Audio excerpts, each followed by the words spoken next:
2025-এর 1 জানুয়ারি সবাই কেউ কত জায়গায় বেড়াতে গেছে। বন্ধুরা কি বলবো, আমার কোনো জায়গায় যেতে ইচ্ছা করে না। খালি মনে হয় যে এই ভিড়ের মধ্যে চতুর্দিকে না গিয়ে যদি আমি আমার বাড়িতে থাকি। আর আর আমার বাড়ির ছাদের উপর আমি এসেছি, দেখতেই পাচ্ছ তোমরা।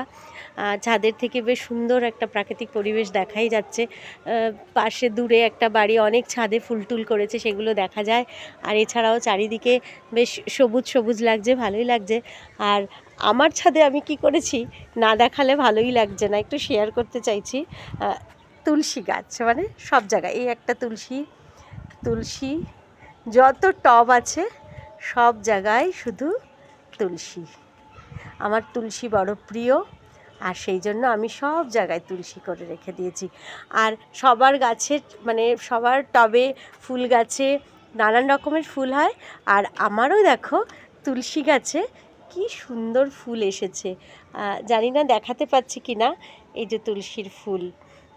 তুলসীরও কিন্তু ফুল হয়, আর কালারটা এত সুন্দর পার্পল কালার, আশা করি দেখা যাচ্ছে। আমার ভীষণ প্রিয় তুলসী। আর এই তুলসী সমস্ত গাছে মঞ্জুরিতে ভরে গেছে, এত সুন্দর লাগে। আর আমি প্রতিদিন যখন সকালবেলায় বাড়ি থেকে স্নান করে বেরোনোর আগে আমি এই তুলসী মঞ্জুরিগুলোকে দেখে আদর করে যাই। আর প্রতিদিন আমি এদেরকে সুন্দর করে স্নান করাই। আর সেই তুলসী গাছে এত সুন্দর মঞ্জুরি এসেছে।